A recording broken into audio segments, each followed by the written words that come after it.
Hello viewers, আসসালামু আলাইকুম। Welcome back to my channel ওইস কিচেন হোম। আজকে খুব সুন্দর একটি স্ন্যাক্স নিয়ে আপনাদের মাঝে চলে আসলাম। আজকে তৈরি করে দেখাবো তিল দিয়ে খুবই দুর্দান্ত একটি স্ন্যাক্স। তাহলে চলুন বেশি কথা না বাড়িয়ে রেসিপিটি দেখে নেওয়া যাক। স্ন্যাক্সটি তৈরি করার জন্য এখানে নিয়ে নিয়েছি হাফ কাপ পরিমাণ আটা, আর নিয়ে নেব 3 চা চামচ পরিমাণ চিনি, 1 চা চামচ পরিমাণ কর্নফ্লাওয়ার,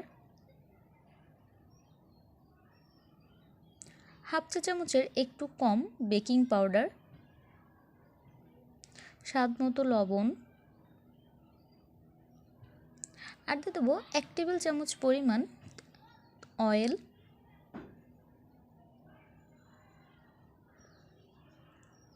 এখন এই শুকনো উপকরণ খুব ভালো করে মিক্সড করে নিতে হবে, যাতে করে আটার সব জায়গায় তেল সমানভাবে লাগতে পারে।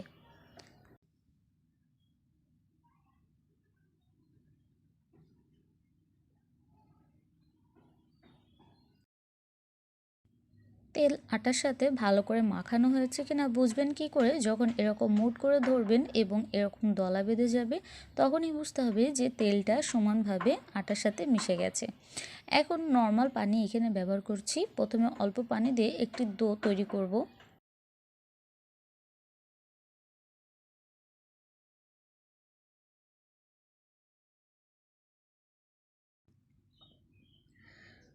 এভাবে অল্প অল্প পানি দিয়ে একটি ডো তৈরি করে নিতে হবে।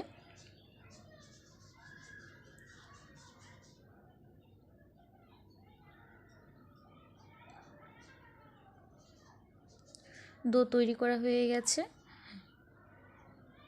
এটা রেস্টে রাখার কোনো প্রয়োজন নেই, শুধু ভালো করে একটু মথে নিলেই হবে।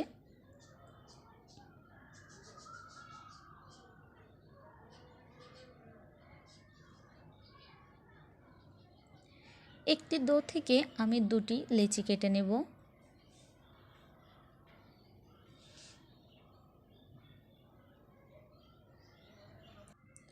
এখন একটি লেচি নিয়ে খুব ভালো করে এটাকে মুথে নিয়ে রুটি আকৃতির বানিয়ে নেব।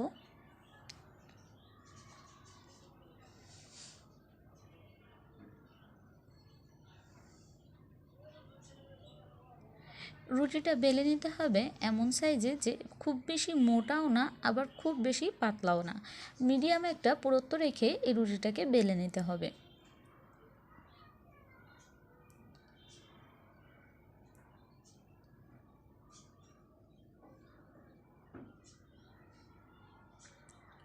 রুটি বেলা হয়ে গেছে। এখন এর চার সাইড থেকে আমি বাড়তি অংশ কেটে এটা চৌকোনা টাইপের কেটে নিব।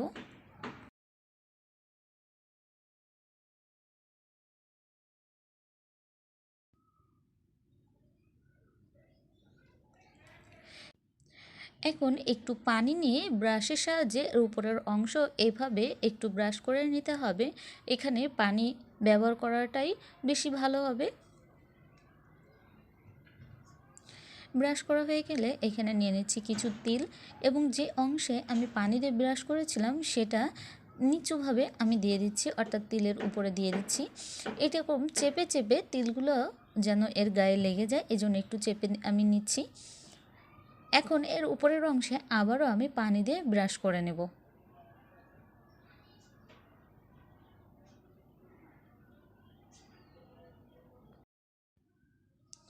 উপরের অংশ ব্রাশ করা হয়ে গেলে এটাকে আমি আবারও উল্টে দিচ্ছি। উল্টে দেওয়ার পরে আবারও এরকম চেপে দিতে হবে, যাতে করে তিল এতে লেগে যায়। তিলের থেকে আমি এটাকে উঠিয়ে নিচ্ছি।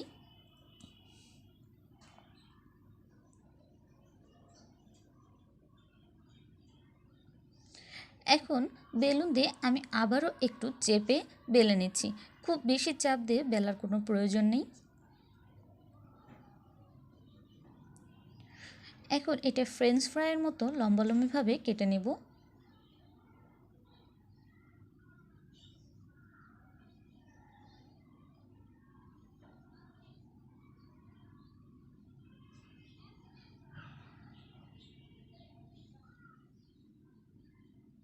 কেটে নেওয়া হয়ে গেছে। আমি একটি অংশ আপনাদেরকে দেখিয়ে দিচ্ছি।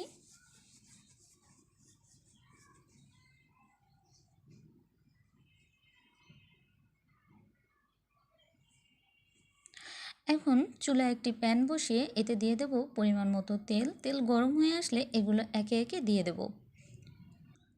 চুলার ফ্লেমটা থাকবে একদম লোতে, কারণ এটা খুব তাড়াতাড়ি ফ্রাই হয়ে যায়। এক পাশ হয়ে গেলে আমি আরেক পাশ উল্টে দেব।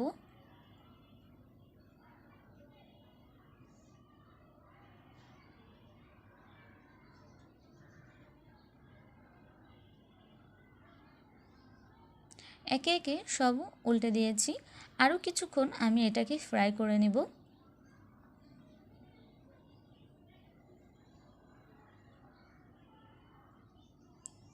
ফ্রাই করা হয়ে গেছে, এর কালার চলে এসেছে। আমি এই পর্যায়ে এগুলোকে নামিয়ে নেব। এর চেয়ে বেশি আর ফ্রাই করব না, এতে করে উপরের অংশ পুড়ে যেয়ে তিতা লাগতে পারে। আর এটা নামানোর পরে এর কালারটা অনেকটাই চেঞ্জ হয়ে যাবে। এখন এটাকে নামিয়ে নিচ্ছি পরিবেশনের জন্য। আজকের এই স্ন্যাক্সটি যদি আপনাদের ভালো লেগে থাকে তাহলে আমার চ্যানেল থেকে ঘুরে আসবেন। এরকম অনেক স্ন্যাক্স দেওয়া আছে, আপনাদের ভালো লাগতে পারে। আর যারা আমার চ্যানেলে নতুন তাদেরকে আমি ওয়েলকাম জানাচ্ছি, আর সেই সাথে বলবো সাবস্ক্রাইব করে পাশে থাকার জন্য।